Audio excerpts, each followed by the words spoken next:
نحن كأمهات نعيش بعيدا عن بلادنا وعائلاتنا، نختلف بعض الشيء عن الأمهات المحاطات بالأقارب. ربما يحكم علينا الجميع من صور ننشرها على مواقع التواصل الاجتماعي، لكننا في الواقع لسنا مدللات على الإطلاق. نحن أمهات 24 ساعة، أمهات المناوبة الكاملة، لا بديل لنا لساعة ولا راحة لنا لنصف ساعة.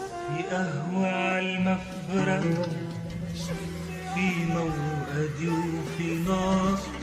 أم في الغربة يعني أن تصبحي قوية جبارة، تتحملين مرضك دون أن يشعر بك أحد، يعني أن تكوني صلبة في التربية، وأن تكوني لطفلك أما وجدة وعمة وخالة وصديقة.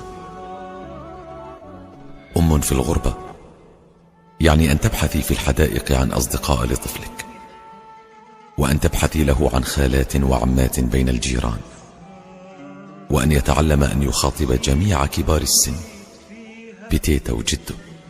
عشاق 2 صغار. أم في الغربة يعني أن تتلقي نصيحة من كتاب من موقع إلكتروني من صفحات الفيسبوك.